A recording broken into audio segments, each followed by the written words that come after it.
Boa tarde, meu nome é Márcia Beck, estou aqui nessa jornada de estudo de provérbios, um livro de provérbios por dia, nesse mês de abril.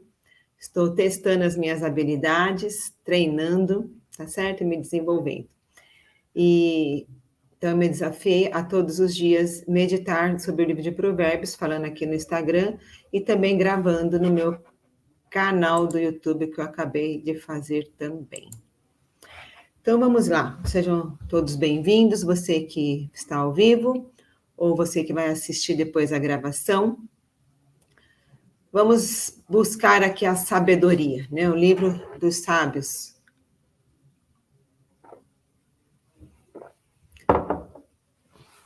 Que o Senhor nos dê direção, ilumine os nossos pensamentos e mostre qual é a tua vontade para as nossas vidas, através do livro de sabedoria. Então, diz assim, vamos para o capítulo 18, versículo 1. Tá certo? Quem se isola busca interesses egoístas e se rebela contra a insensatez. Então, aqui é um verso muito interessante, porque Deus, ele não nos fez, nada na criação de Deus foi feito para andar sozinho. Você, que é a principal criação de Deus, também não foi feito para andar sozinho. Então, nós não fomos feitos para andar sozinho. E quando nós agimos, né, e nos conectamos com as pessoas, o agir, o interagir com as pessoas traz sabedoria para as nossas vidas. Ficar isolado e evitar relacionamento não vai nos fazer crescer. Então, quando nós nos isolamos, nós não crescemos, nós não testamos as nossas habilidades, né? Não nos desafiamos. Então, nós precisamos o quê? Para construir sabedoria, nós precisamos agir, né? Através das nossas ações. Então, quem não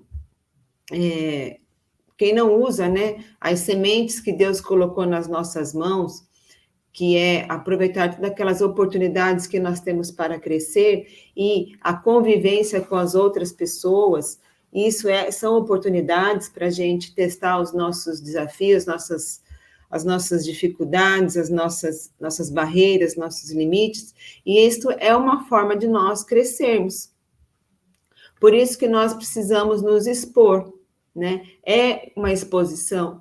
Tem gente que quer ficar sozinha porque tem medo de se expor, tem medo de ser contrariado, tem medo de expor a sua opinião, quer ficar isolado, e isso não é bom para o nosso crescimento, nós não crescemos assim, tá certo? Então, nós temos que nos expor, conhecer gente, desenvolver habilidades, ter intimidade com Deus, desenvolver, inclusive, a nossa relação com Deus, a nossa intimidade com Deus. Quando fala relacionar e não se isolar, não é só também com pessoas, mas é buscar o relacionamento com o seu Criador. Faz sentido para você? O verso 2 diz assim: o tolo não tem prazer no entendimento, mas sim em expor os seus pensamentos. Então, aqui ele está falando um pouco sobre a impulsividade, né? Quando nós somos muito impulsivos em dar as respostas, nós podemos incorrer no erro de dar uma resposta errada. Então, o que ele fala aqui? Sempre antes de você tratar com impulsividade,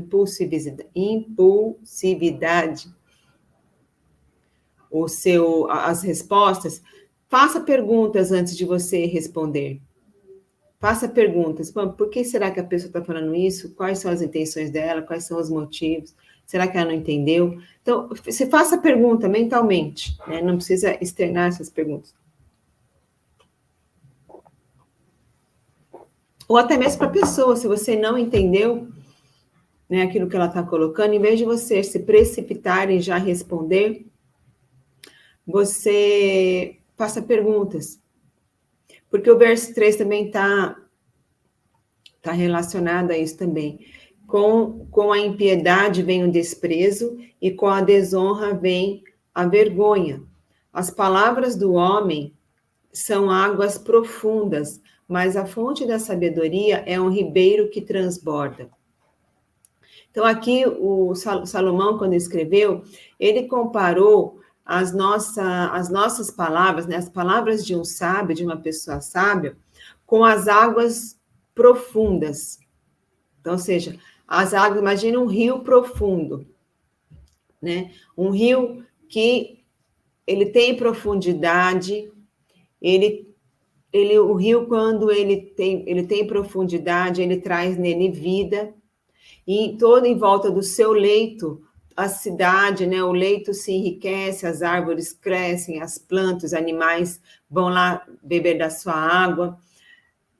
Vocês já repararam que as cidades, elas crescem, né? Todas as cidades, elas cresceram em torno do quê? Em torno de um rio. Então, você pega lá o principal rio da cidade, por quê? Porque era um rio que a cidade foi crescendo ao longo daquele rio, porque aquele rio trazia movimento, trazia vida para aquele lugar, e a cidade foi crescendo.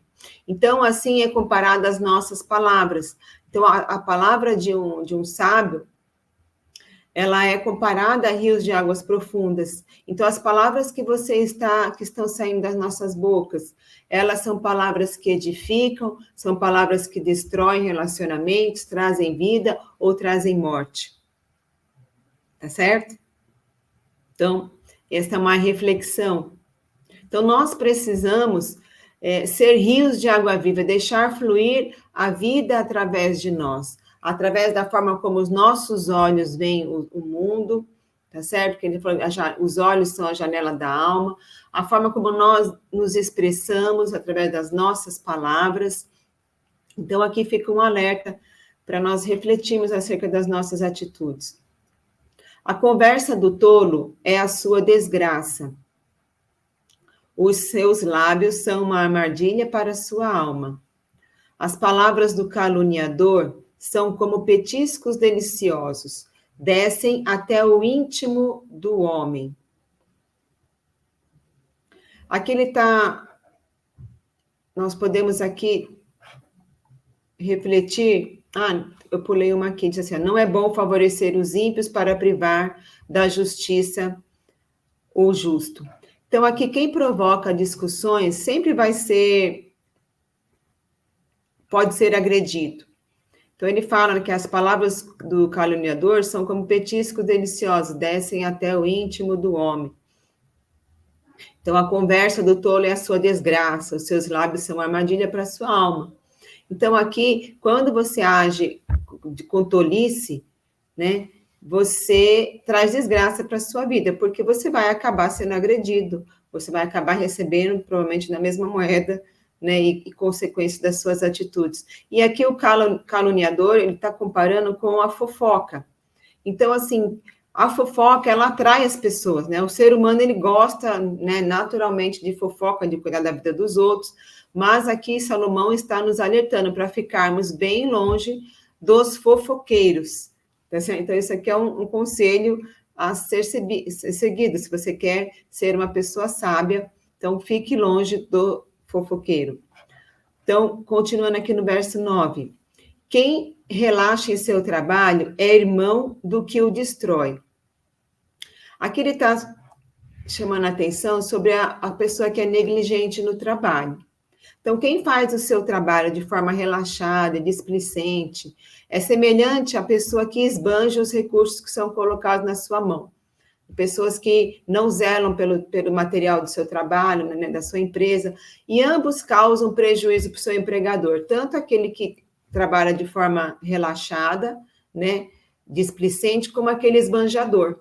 Tem gente que tem isso, né, que fala, porque não é meu, porque o patrão está pagando... Então, aí a pessoa esbanja, não cuida dos materiais que estão ali à disposição, porque não foi ele que comprou, porque é de alguém, é do outro, é do patrão. Tem gente que tem essa mentalidade, né, de que, porque é o patrão, eu tenho que explorar o patrão, porque ele me explora. Então, tem essa relação. Então, aqui ele está chamando a atenção para você não relaxar no seu trabalho, para você trabalhar de forma de forma que não seja displicente, né, uma forma disciplinada, de uma forma zelosa, mesmo com aquilo que não é teu, porque lembre que os olhos do Senhor sempre estão sobre nós. Então, por mais que o seu empregador não esteja vendo, os olhos do Senhor estão sobre nós. Então, Deus sabe da forma como nós estamos fazendo as nossas entregas, se nós estamos dando o nosso melhor. Então, e não tem como, quando a gente dá o nosso melhor, a gente faz o nosso melhor com aquilo que é nos colocado, não tem como a gente não receber isso em troca, não receber as recompensas, né? Então, o livro de Provérbios aqui é um alerta, realmente, que o empregado que age dessa forma, ele traz prejuízo para o seu empregador. E o do contrário traz o quê? Ele traz crescimento para o negócio do seu empregador, e mesmo que não seja o seu próprio negócio, você agindo, né, desta forma, haja como se aquilo fosse seu, né, como se fosse a sua empresa, o seu negócio, que com certeza você colherá as recompensas de uma atitude sábia dessa. Aí, continuando aqui, a riqueza dos ricos é a sua cidade fortificada. Eles a imaginam como um muro que é impossível escalar. Então, aqui ele está falando das pessoas que confiam nas suas riquezas materiais, que é uma ilusão, né? Porque as riquezas materiais, elas são passageiras e elas vão acabar. E a gente pode usar como referência também o provérbio no versículo de Mateus, lá 16, do verso 19 a 20, que lá ele fala que o mais importante é o quê? A gente ajuntar tesouros aonde? No céu. Porque os tesouros no céu, os tesouros que nós vamos ajuntar no céu, eles não perecem e duram por toda a eternidade. Então, essa tem que ser a nossa principal preocupação. Precisamos, sim, de bens materiais, de coisas materiais para trazer conforto, segurança, mas esse não deve ser aquilo que domina o seu coração. Em primeiro lugar, tem que vir o quê? O reino de Deus, a sua justiça, né? E todas as outras coisas serão acrescentadas. Então, não coloque a sua confiança na sua aparente riqueza, porque ela é passageira. Aí, continuando no versículo 12. Antes da sua queda, o coração do homem se envaidece, mas a humildade antecede a honra. Ele sempre repete aqui, né? Quem responde antes de ouvir comete insensatez e passa vergonha. Então, aqui ele faz uma chamada para a pessoa humilde. O que é humildade? Humildade é você se prostrar e reconhecer que você precisa aprender algo, que você não é autossuficiente. Então, nós já falamos aqui, o orgulhoso, ele está sempre preocupado em se parecer superior aos outros, por isso ele não abre espaço para ouvir as pessoas, para aprender, e assim ele vai se afastando cada vez mais da sabedoria e do próprio Deus, que é a fonte da sabedoria. Então, a pessoa orgulhosa se acha autossuficiente, que já sabe tudo, e se afasta de Deus. Engraçado, né? Eu lembrei de situações... Calma aí. Você conhece pessoas que estudam, usam a Bíblia como fonte de estudo, como livro, e não consegue extrair nada para a sua vida, a aplicação prática para a sua vida? Então, você simplesmente, né, lê a Bíblia como um livro, isso não vai te trazer sabedoria. Você tem que saber quem é a fonte da sabedoria, que é Deus, que é o seu Criador. Ele, a sabedoria vertical, né, que é Deus, que é quando nós acessamos essa sabedoria, que ele nos dá entendimento, discernimento acerca daquilo que nós estamos lendo. E a sabedoria horizontal, que é quando a gente, em movimento, colocando em prática aquilo que a gente absorve da palavra, né, fazendo um discernimento entre o certo e o errado, nós vamos adquirindo a sabedoria horizontal. E o orgulhoso, ele acha que ele age com prepotência. Ele lê aquilo, ele acha que ele entende, mas ele não aplica, ele não acha que aquilo não é para ele. E eu conheço pessoas que estudam, né? O livro de Provérbios, ele é muito lido e estudado, né, como fonte de sabedoria, mas ela não se torna sabedoria de fato na vida, porque essas pessoas não praticam, porque ela tem uma posição uma atitude egoísta, uma atitude de orgulho, né? Orgulhosa, não reconhece Deus na sua vida, portanto, não tem acesso verdadeiro à sabedoria que está ali no livro de Provérbios. Então, isso me chamou a atenção a questão do orgulho, né? Que é a pessoa orgulhosa. Isso, a pessoa orgulhosa só se afasta, né, da sabedoria do próprio Deus, quando ela age dessa forma. Aí, caminhando para o versículo 14. O espírito do homem o sustenta na doença, mas o espírito deprimido, quem o levantará? Então, a ciência já comprovou aquilo que Salomão já dizia há mais de 3.000 anos atrás, né? Então, porque a ciência comprova que quando o doente ele tem esperança, quando ele tem um forte desejo de ser curado, isso acelera o processo de cura dele. Isso é pura verdade, porque eu atuei durante um tempo, estou parada, na capelania hospitalar. Então, o que é a capelania hospitalar? Você recebe uma preparação e você visita, né, os hospitais, visita os pacientes que ali estão internados, para você ouvir, para você conversar, para você, se tiver a oportunidade, você falar do amor de Deus, para elas saberem que elas não estão sozinhas. E por que alguns hospitais, alguns diretores de hospitais, abriram os hospitais para receber os capelães? Porque comprovadamente, cientificamente, isso traz o quê? Uma melhora significativa no tratamento, o resultado no tratamento e no processo de cura daquele paciente. A pessoa, quando tem esperança, ela acelera o seu processo de cura. E a pessoa, quando não tem esperança, por outro lado, quando ela desanima, ela não tem esperança, ela não acredita num Deus, não acredita que ela está sozinha, que não tem ninguém olhando por ela, né? Ela acaba sucumbindo e muitas vezes vem a morrer.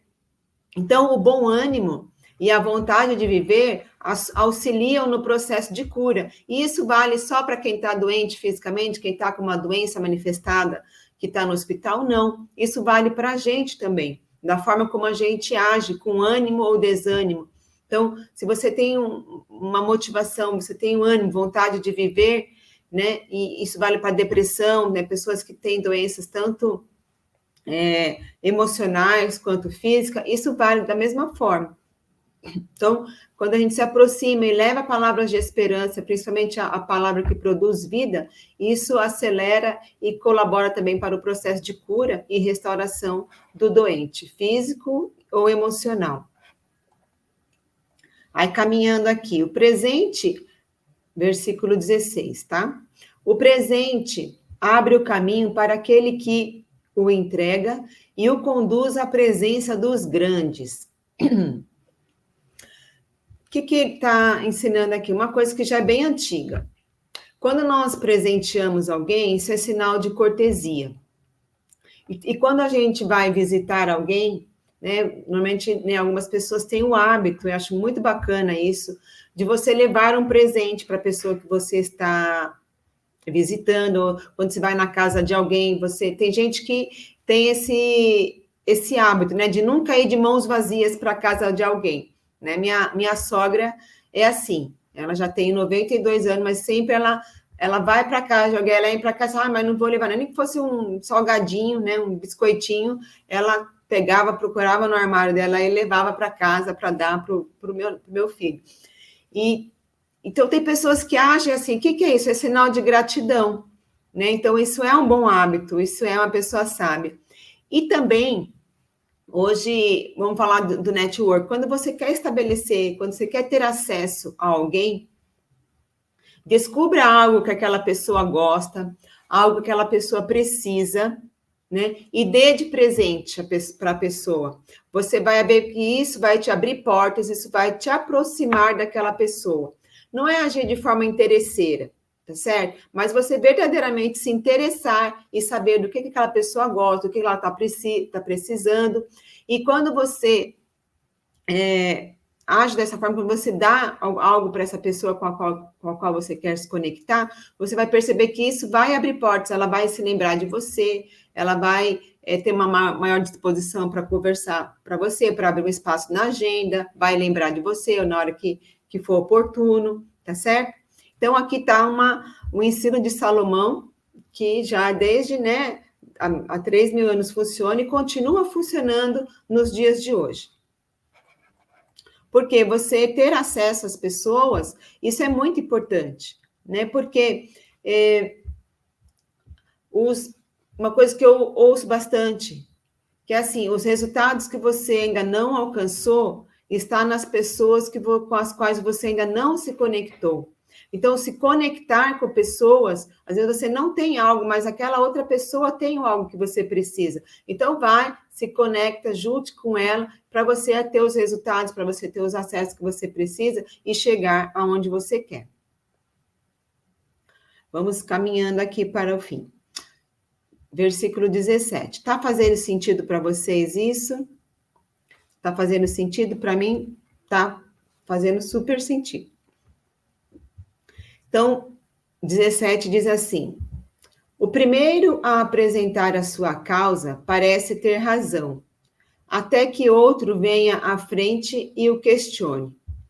Lançar sortes resolve contendas e decide questões entre poderosos. O que esses versos estão nos ensinando?